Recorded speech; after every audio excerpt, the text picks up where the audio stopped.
Halo, assalamualaikum warahmatullahi wabarakatuh. Hello everyone, how are you today? I hope you well. Still with Melis Nawati on my YouTube channel. We're going to talk about verbal and non-verbal communication. Di video kali ini saya akan membahas apa itu komunikasi verbal dan komunikasi non-verbal.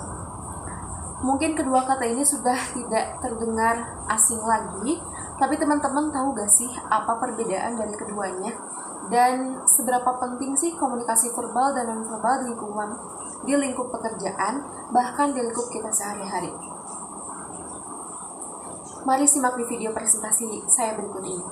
Topik yang akan kita bahas yaitu yang pertama ada definisi, kemudian karakteristik, kemudian bentuk, prinsip, dan perbedaan. Kita langsung saja bahas ke definisi. Definition of verbal communication. Reporting from Social Science Laboratories, verbal communication is communication that refers to the use of both oral and writing.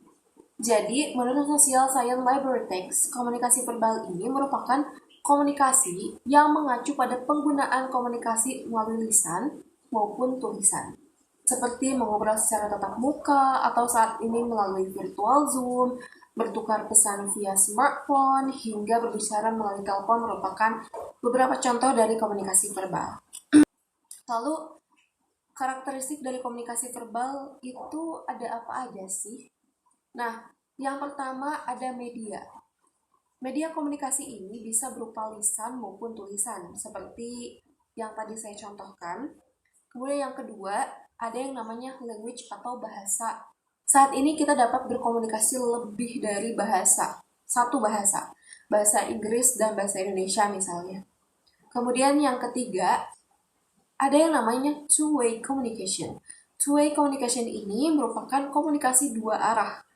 Penting dilakukan supaya komunikasi kita terlihat lebih interaktif dan responsif.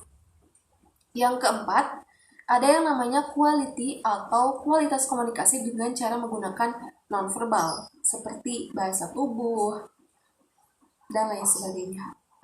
Bentuk dari komunikasi verbal ada berapa macam sih? Nah, jadi ada dua macam ya teman-teman. Yang pertama yaitu speaking and writing.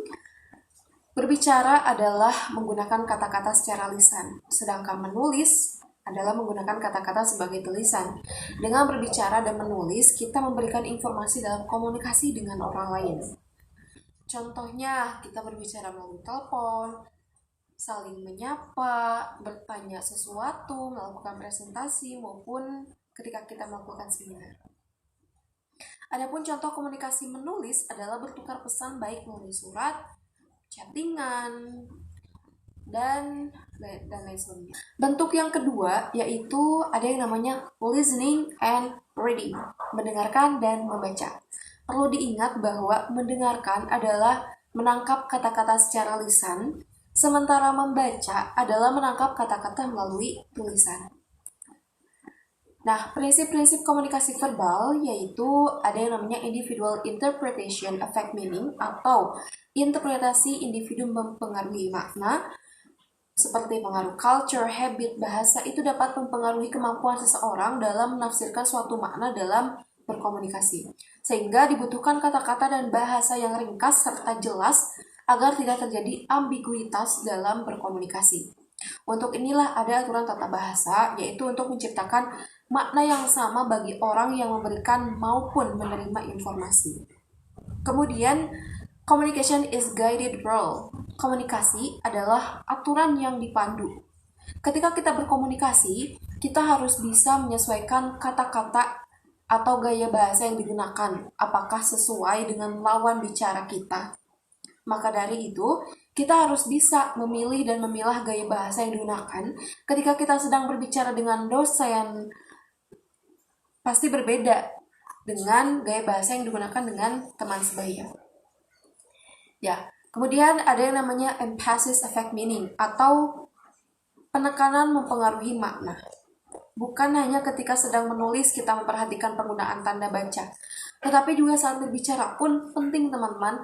Dalam komunikasi verbal secara lisan, penekanan dapat dilakukan dengan intonasi. Misalkan, saat marah, kalimat diucapkan dengan nada tinggi.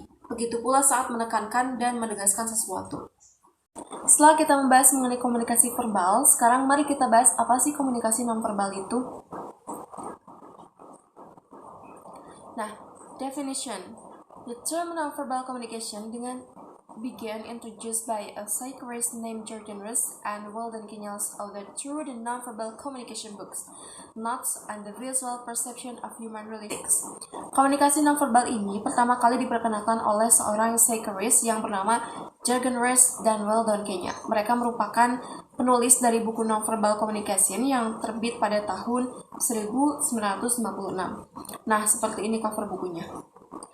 The definition of nonverbal communication itself is the transfer of information through language use including eye contact, facial expression, and body movement. Sedangkan definisi komunikasi nonverbal sendiri yaitu mentransfer informasi menggunakan eye contact atau kontak mata, ekspresi wajah, gerakan, dan body language. Karakteristik dari komunikasi nonverbal yaitu yang pertama, ekspresi wajah. Seperti ini. Kemudian yang kedua, ada yang namanya isyarat. Seperti misalnya, kita akan bertanya dengan menggunakan isyarat mengacungkan jari telunjuk kita. Saya mau bertanya. Yang ketiga, body language. Body language atau bahasa tubuh. Ketika kita merasa tertarik dengan topik yang dibahas oleh lawan bicara kita, maka biasanya otomatis tangan kita akan menopang dagu seperti ini. Nomor 4, touch atau sentuhan. Sentuhan bukan hanya berupa sentuhan halus, tetapi juga sentuhan secara kasar juga disebut sentuhan. Keduanya memiliki simbol sendiri. Yang kelima yaitu penampilan. Nah, selain yang keempat di atas, penampilan juga tak kalah penting harus diperhatikan ketika kita sedang melakukan komunikasi dengan orang lain. Fungsi komunikasi nonverbal yaitu yang pertama, reinforcement. Ketika teman Anda misalnya mengikuti kompetisi, Anda tidak hanya mengatakan semoga berhasil dengan ekspresi wajah yang seperti ini, tapi Anda akan tersenyum dan antusias saat Anda mengucapkan kata-kata semangat. Semoga berhasil ya, seperti itu. Kemudian yang kedua, ada yang namanya substitusi. Beberapa substitusi paling umum yang sering kita gunakan adalah melambaikan tangan alih-alih mengatakan halo atau selamat tinggal. Kemudian yang ketiga, ada yang namanya kontradiksi. Nah, fungsi kontradiksi ini terjadi alat yang ampuh dalam membaca dan menangani orang. Terkadang ada orang yang berlawanan ketika berbicara. Fungsi selanjutnya yaitu ada yang namanya aksentuasi. Fungsi aksentuasi seperti peningkatan dari fungsi reinforcement. Aksen berarti intonasi. Itu tidak jauh dengan menekankan pada sesuatu. Dan yang terakhir ada yang namanya regulasi. Fungsi regulasi ini akan membantu kita bergiliran dalam berbicara tanpa menggunakan kata-kata sehingga kita tidak mengganggu orang lain. Differential of verbal and non-verbal communication. Perbedaan antara komunikasi verbal dan non-verbal. Jika verbal communication is how you use words and language, bagaimana kamu menggunakan kata-katamu dan bahasamu. Sedangkan komunikasi non-verbal adalah communication message components other than words that generate meaning. Seperti bahasa tubuh, seperti yang kita bahas tadi.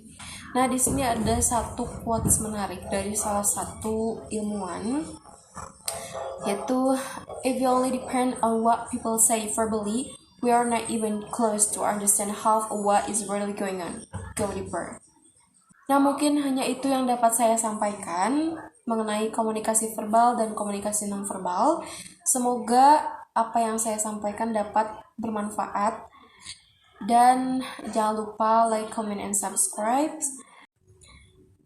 Billahi taufiq wal hidayah. Wassalamualaikum warahmatullahi wabarakatuh.